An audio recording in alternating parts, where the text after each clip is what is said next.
Bien, vamos a aprovechar como dice Eric para abrir el juego y que quiera hacer alguna reflexión, alguna pregunta. Siempre cuesta este primer momento. Mientras tanto le agradecemos a los concejales presentes, funcionarios, los compañeros de las otras organizaciones, del MUB, compañeros de Canillita, compañeros de la cooperativa La Milagrosa, nuestros compañeros de la cooperativa Manuel y María Coria, compañeros periodistas, a todos por haber venido. Y bueno, a ver, abramos el juego. ¿Me permitís? Así aprovechamos y no pensé que después tiene que ir a un programa y aprovechamos y lo hacemos. No, el tema es, en el día de ayer la presidenta estuvo en la Unión Industrial Argentina y planteó dos temas. Uno que dijo, vamos a hablar de inflación, y entonces lo consulto por qué se esperó tanto tiempo y no estuvo en la agenda el tema de la inflación. Y otro tema del cual planteó que es una discusión con la CGT en estos días que tiene que ver con la participación en las ganancias, donde puso, me parece, un paño frío, ¿no? Y por último lo consulto también sobre el tema de por qué no se habla de bajar el IVA, que es un impuesto regresivo, ¿no? Que es uno de los más altos de América Latina, si no me equivoco. Bueno, empecemos por el final. ¿Por qué no bajamos el IVA? Porque todavía no tenemos la capacidad política para hacerlo.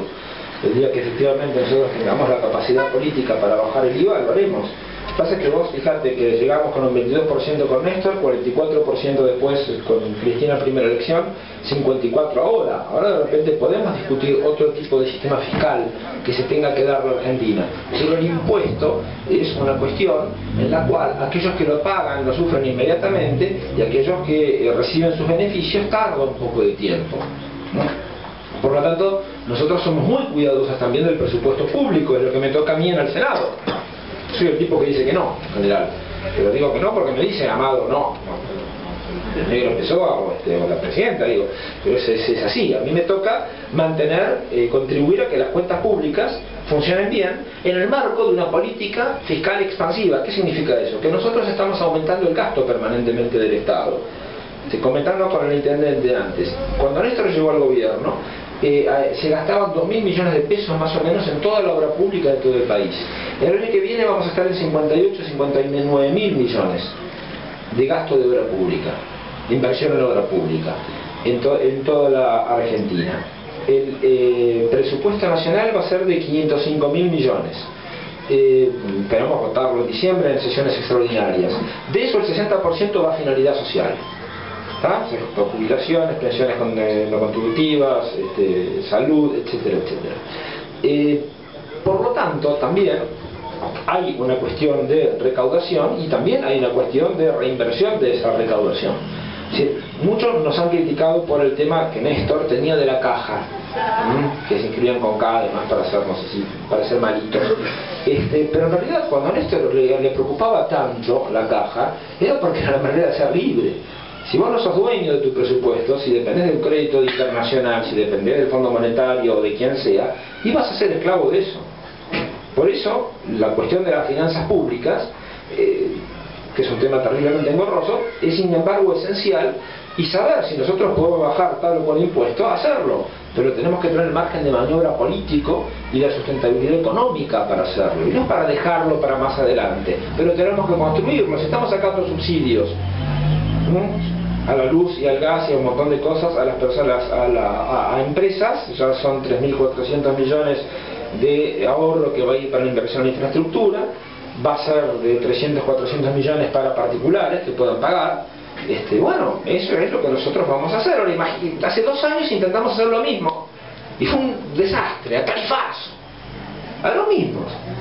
Y bueno, exactamente era otro método, era un método que se fijaba en tema de parcelas y a ver cuál era el consumo en tal o cual aspecto pero te sale una persona maestra de frontera con una factura diciendo me llegó de 800 pesos y te tiró para abajo todo, al NTN, por supuesto. Ahora, acá no es que vamos a sacar las cuestiones excepcionales o que vamos a salir a cobrarles a los sectores populares, para nada, al contrario, lo que queremos es que los que más tienen paguen más. Ahora, en general, los que más tienen no se dejan. Entonces lo que hay que construir es un plan político. ¿Por qué esta asonada sobre el dólar? No estamos hablando de la gente que va a comprar unos pocos dólares porque tendrá miedo de esto, de aquello, porque lee mucho Clarín. Estamos hablando de una estructura productiva de la Argentina que sigue siendo en gran parte concentrada y extranjera, que manda su dinero al exterior. Y también de algunos 4 o 5 actores que lo que quisieron fue marcarle la cancha al gobierno. Ahora, como la política conduce a la economía, se le da una respuesta política con instrumentos económicos, y eso va desde el ministro de Economía, Amado Boudou, a la presidenta del Banco Central, Mercedes Marco del Pont, hasta el secretario de Comercio, Guillermo Moreno. Bueno, no les gusta Moreno y somos la política, y a veces la política tiene que ser firme. También lo dijo la presidenta ayer, sonrisas sí, pero firmeza, y no creer que esto no se va a dar sin discusiones. Enhorabuena que se den las discusiones, para eso está la democracia. La política sublima la violencia. Yo no quiero matar a mi adversario, eso es lo que los otros hacen con nosotros. Nosotros lo que queremos es ganarle la argumentación, ganarle la discusión, ganarle la elección, ganarle la votación en el Congreso. Entonces, eso con respecto al IVA. Había otra cuestión, igual es una discusión que hay que instalar, hay que poner, bueno, ¿cómo hacemos un sistema fiscal más justo? No sirve de nada que yo mañana haga una ley, saque la ley salga votada y no tenga vida política esa ley. Además, los temas y los tiempos los pone Cristina. Cuando se habla de inflación, acá lo que está presupuestado, lo que está en el presupuesto nacional y lo que a mí me va a tocar defender es un 9,2%. Hay una gran polémica en torno a los índices de inflación. Personalmente me ha tocado estudiarlo, ese tema. Las consultoras que anuncian índices de inflación del 25, del 30%, son de una falta de sostenibilidad importante. Hay una que hace 120 productos fijándose por internet, por los supermercados. Hay otra que cree que Liniers y Boedo son partidos del conurbano. Hay otros que ni siquiera se fijan en los precios, sino que directamente, con un notable prejuicio monetarista, es decir, neoliberal, calculan cuánto emitió el Estado y eso si es inflacionario o no. Para ellos toda emisión es inflacionaria.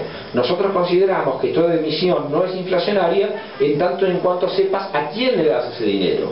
Por supuesto, a veces hay comportamientos perversos, como el almacenero que va a tratar de pasar el rastrillo y de levantar el precio porque ve que las personas tienen más plata en la mano. Por eso hay que aumentar y diversificar la oferta. Por eso hay que tener los instrumentos financieros. Bueno, todavía toda la ley de entidades financieras y la carta orgánica. Pensé que recién Mercedes hace poco que está en el Banco Central. Digo, no, nos queda mucho camino por recorrer. Costó mucho romper a la Argentina y cuesta mucho reconstruirla. Entonces, es ahí donde uno tiene que decir, bueno, pero a ver, ¿cómo es esta cuestión de los precios? Si yo voy a un barrio caro en Buenos Aires y relevo los precios ahí, y depende de la canasta de productos que tenga, voy a tener tal cosa. Si voy a La Ferré y me fijo, bueno, voy a tener otro tipo de precios. Entonces, evidentemente estamos trabajando en un índice nacional que va a servir para mostrar esa realidad. Pero si no, ¿de qué está hecho esa cuestión? Para mí, cuando la presidenta dice, bueno, el tema de la inflación, nosotros prevemos un 9,2. Bueno, demuéstrenme que no es así. Yo voy a demostrar que sí vamos a llegar a esa cifra. Digo, tenemos los instrumentos de política económica para que así sea. Y no es el índice el índice Congreso, le dice Clarín, al grupete de gente, no, porque hacen el promedio de las consultoras. Muy poco serio eso. Entonces, no tomemos las cifras del gobierno. Bueno, a ver, veamos, ¿qué dice la JP Morgan, que es un banco norteamericano que no nos quiere? Bueno, JP Morgan dice que para el 2012 va a haber un 12% de inflación en Argentina. El Fondo Monetario dice que hay un 10%. Las Naciones Unidas dicen que va a haber un 11%. Es decir, pueden ser cifras que difieran de las nuestras, pero están en ese margen. Entonces hay que saber cómo se combate la inflación. O se la combate aumentando y diversificando la demanda, o se la combate sacando dinero de la sociedad. ¿Y a quién le sacamos dinero? Y a los más pobres. Esa es la política de ajuste clásica. Bueno, nosotros creemos que hay que hacer la otra. Y por eso se monitorean los precios. Miren, en Francia hay una administración que es la Dirección de la Competencia del Consumo, en la cual todos los días hay señores que van a todos los supermercados a relevar precios. Y cuando el aumento supera el aumento del crecimiento de la riqueza de Francia durante un año, lo llaman y dicen, mostrame tu estructura de costos. Y Francia es un país capitalista. Si nosotros llegáramos a hacer eso acá, ¿qué nos diría? Entonces, volviendo al tema, también hay que entender que los precios pueden ser un factor de poder. Subir mucho los precios, crear el descontento. Toda la campaña de la oposición, del arco opositor, ha consistido en tratar de infundir miedo. Y como con Lula, podemos decir, la esperanza venció el miedo. Bueno, 8 años de hechos de gestión han permitido efectivamente que nosotros podamos encarar la estructura económica de otro modo. Pero eso es una cuestión que hay que ir monitoreando e ir trabajando permanentemente. No, porque, a ver, el empresario va a tratar de ganar la mayor cantidad de dinero. No porque sea malo, es porque es así.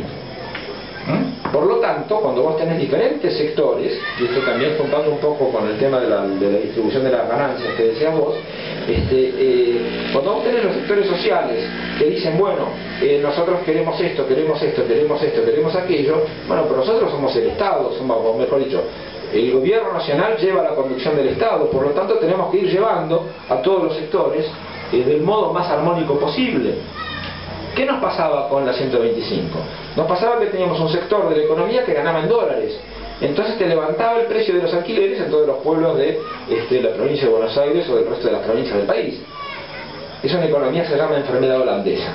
Es cuando vos tenés un sector económico que gana muchísimo más que todo el resto. Entonces te tira todos los precios para arriba y los tipos del resto dicen, ¿y yo por qué? Entonces vos tenés que ir regulando esa cuestión. Y nosotros tenemos que inventar los instrumentos de intervención sobre la realidad económica, de regulación de la economía con la estructura económica imperante, siempre conducidos por la política. Que no sé si contesté tus preguntas, pero lo último vamos a pasar a la otra y después a preguntas. Soy presidente de comisión del Parlamento, vos no sabés cómo se distribuye la palabra. Quedó el temita de la distribución de la ganancia, nada más. Acá lo importante es avanzar a la distribución del ingreso. El instrumento que se utilice lo definirá la presidenta.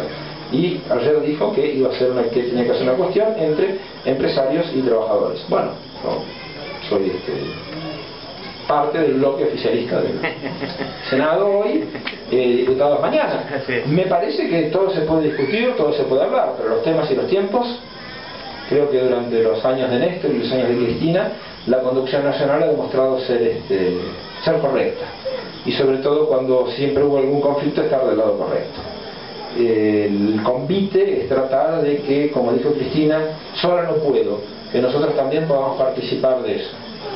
Pero si haces las preguntas vos, después quedo mal con el resto. ¿Puedo hacer una pregunta? Soy un demagogo. No. ¿Puedo hacer una pregunta?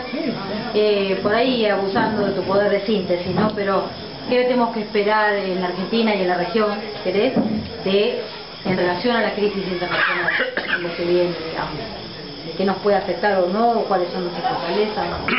Sí, es una linda pregunta. No sé qué tienes que hacer en las próximas 3 horas. No, pero grandes rasgos. A ver, lo que tenemos en Europa es muy parecido a lo que pasó en Argentina en el 2001. Nosotros en el 2001 nos morimos. Somos la prueba de que hay vida después de la muerte. Y una devaluación en catástrofe y un incumplimiento no deseado de la deuda externa, lo que permitió que la Argentina fuera creciendo y que a partir del 2003 ese crecimiento se fuera dando según algunos parámetros. Esos parámetros eran reinversión de utilidades por parte del sector privado, inversión del Estado en obra pública, etcétera, etcétera. Había una gran capacidad ociosa, es decir, había mucha gente que tenía las máquinas sin trabajar. Cuando empieza la reactivación, lo que hacen los tipos es poner las máquinas a trabajar de nuevo, pero al mismo tiempo empezaron a comprar nuevas máquinas. Hoy la Argentina es el doble de lo que era en el 2001 o 2002. Si ya duplicamos la riqueza que fabricábamos, fabricamos 100 pesos, bueno, ahora son 200, digamos, grosso modo. El problema que tenía la Argentina en ese momento es que nosotros teníamos una moneda y una política monetaria, la convertibilidad, que no nos servía. Porque al estar atado al dólar, que es la moneda de Estados Unidos, es la industria de Estados Unidos la que te determina el valor de la moneda del dólar. Por lo tanto, si vos adoptás una moneda que significa una productividad mucho más alta que la de tu país, vas a tener un agujero. ¿Cómo se calmaba ese agujero? Con endeudamiento o venta de empresas públicas. Ahora te prestan hasta que un día alguien dice, ¿y este con qué me va a pagar? y ahí es la caída. Y al haber la caída, bueno, los patacones, los lecor, los boconfores, los federales, todas las moneditas esas que había dando vueltas por ahí, que nosotros, hecho de paso, recuperamos. En Europa lo que sucede es que hay una enorme financiarización de la economía. Es decir, yo voy a un banco y pido un préstamo, suponete que me lo dan. Bueno, yo con eso pongo una fábrica, con el producto de la fábrica me pago el préstamo y el banquero está contento. Así tendría que funcionar el sistema financiero. Pero si yo soy un banquero que en realidad ve que mejor que prestarle al industrial es prestarle a una persona o una hipoteca y armar muchas hipotecas a alguna gente sabiendo que no me vas a pagar, pero yo te la vendo igual. Y armo un paquete de muchas hipotecas y eso se lo vendo a otra persona y se lo vendo a otra y a otra y a otra, porque lo que cobra cada uno es la comisión, si no a nadie le importa, y después te ejecutan. En Estados Unidos hay millones de personas que perdieron su casa. Hay gente que se quedó de patitas en la calle, en una situación bastante social, bastante compleja. Pero lo importante era hacer el negocio financiero. En Europa, lo que pasó es que se instaló el euro como moneda continental, que servía y que sirve sobre todo a la economía alemana, que es la que más productividad tiene. La productividad es la cantidad de cosas que vos podés hacer por persona por hora. Pero los griegos no tienen esa productividad, ni los españoles, ni los italianos. Entonces empezaron a pedir plata prestada. Y los bancos europeos, franceses y alemanes, le prestaron la plata a esos países. Pero le prestaron la plata sabiendo que los países estaban quebrados. Hay una responsabilidad fuerte del sector financiero. ¿Pero por qué le prestaron si sabían que iban a quebrar? Porque después venía el Banco Central Europeo o el Fondo Monetario, le daba la plata a Grecia para que Grecia se la dé a los bancos y quedaba todo como deuda externa griega, o italiana o española. ¿Tá? Entonces, en ese contexto, en esa situación, ¿qué mecanismo? Y por eso están en una situación muy difícil, porque tanto la socialdemocracia se convirtió en un liberalismo progresista, pero liberalismo al fin, y los socialcristianos se convirtieron en una derecha liberal. Es decir, no hay una salida nacional y popular en nuestros términos, no hay una politización del problema que te permita decir, bueno, vamos a salir de la crisis repartiendo el costo de la salida de la crisis entre estos diferentes grupos sociales. Mecanismos de transmisión de la crisis pueden ser financieros, pero nuestro sistema bancario está sólido, tenemos reservas, hay liquidez en los bancos. Puede ser comercial, es decir, que nos dejen de comprar determinados productos. Ahora bien, nosotros sobre todo le vendemos a China, entonces lo que hay que analizar más bien es cuál va a ser la actitud de China. Los chinos pueden vender sus productos al resto del mundo o pueden aumentar su mercado interno. Una posible salida de la crisis o de premunirse de la crisis para China, porque China no está en crisis, es distribuir más ingresos para que los 1.400 millones de chinos consuman más. Y por último, lo que nosotros nos tiene que servir para precavernos es aumentar y consolidar nuestro propio mercado regional, es decir, la alianza con Brasil y con el resto de países de la región. Así que no hay que preocuparse, hay que ocuparse de ese tema. Y hay que ver bien las variables y no ir a comprar al almacén con el manual del almacenero.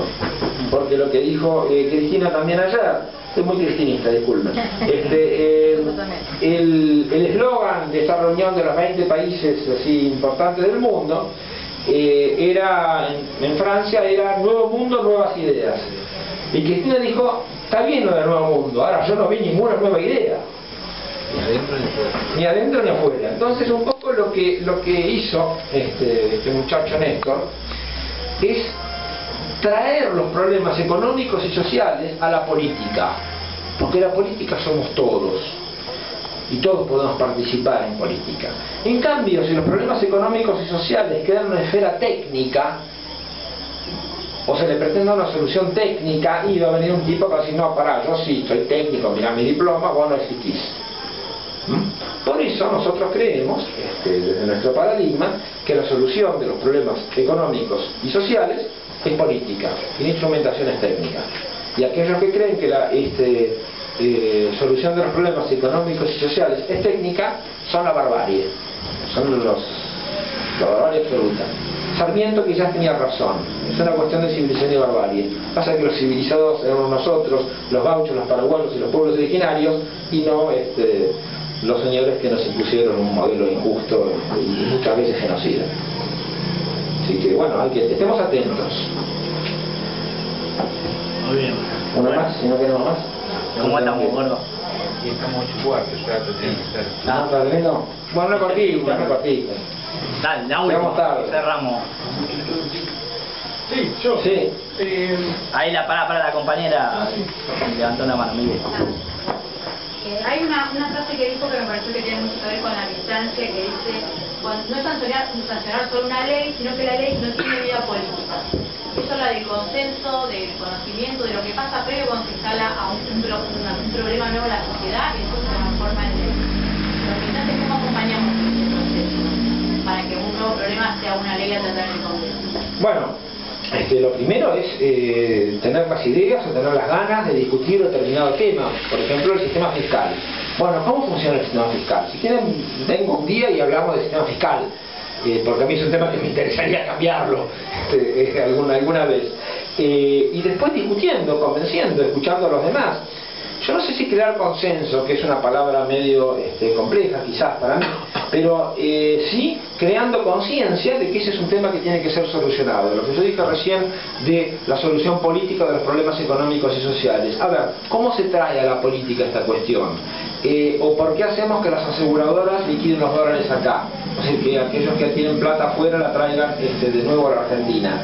¿O por qué la ley de medios, por ejemplo? La ley de medios fue una construcción colectiva que recorrió toda la patria y después llegó al Congreso y ahí se votó. Entonces nosotros llegábamos con ese empuje y también costó votarla, por cierto. La nacionalización de las AFJP, terminar con ese sistema, que era un sistema de salvaje y bárbaro, ¿no? Era un robo a mano armada. Bueno, igual costó, pero había un consenso, dije consenso, maldita sea, había una construcción política y económica y social que hacía que eso tuviera que ser discutido en ese momento. A mí me parece que eso es lo que yo trato de hacer con la cuestión de la militancia, es decir, bueno, a ver, ¿cómo tratamos este problema? ¿Cómo lo podemos encarar? ¿Quién sabe de esto? ¿Con quién podemos hablar? Cuando una ley entonces no tiene todavía vía política, ¿es porque este proceso no se está dando en la sociedad? O no se da con toda la fuerza que tiene que darse. A veces hay determinadas leyes que no hay que discutirlas, hay que mandarlas directamente porque si no uno le está tirando las señas al enemigo. Perdón, al ocasional adversario. Pero la cuestión de la creación de conciencia social o de simplemente, a ver, es tomar lo que hay en la sociedad y ordenarlo, ¿no? y compartirlo y enriquecerlo para que eso pueda ser un mensaje. Y después está en nosotros, en los partidos políticos, en los sindicatos, en las agrupaciones, en las organizaciones libres del pueblo, la posibilidad de tener ese diálogo permanente. De hecho, hoy esto es un acto militante, es un acto en el cual somos todos militantes y estamos discutiendo diferentes temas. A mí me parece que hay un montón de cosas que tenemos que discutir todavía y hacer en la Argentina. Yo este mes ya tengo, por lo pronto, presupuesto, impuestos sobre el cigarrillo, impuestos sobre el cheque, por los mal llamados superpoderes.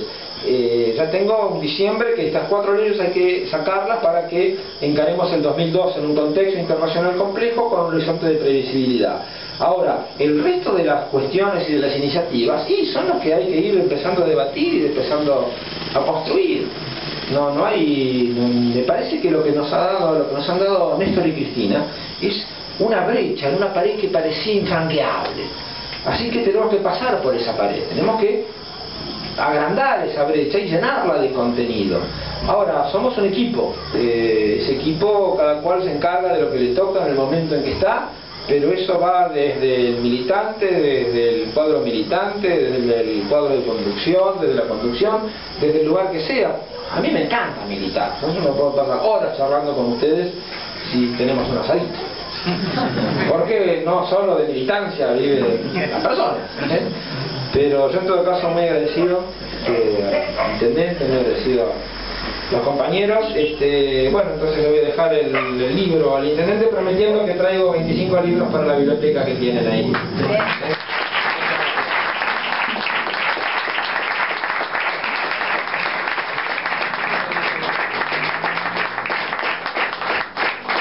Bueno, compañeros, compañeras, gracias por haber venido. El lunes que viene es probable que venga el compañero diputado nacional Agustín Rossi, el presidente del bloque de diputados del Frente para la Victoria, así que después vamos a estar arreglando con Ricardo si lo hacemos acá, en el Centro Cultural Municipal, en el teatro, donde, ultimando detalles. Así que le agradecemos al compañero senador nacional Eric Calcaño al haber estado acá. Y bueno, estamos en contacto, compañeros, vamos por todo, como venimos diciendo, a militar cada vez más, acompañando a Cristina, así podemos seguir haciendo realidad el sueño de Néstor y los 30.000 compañeros y todos los que dieron la vida por nosotros. Muchas gracias.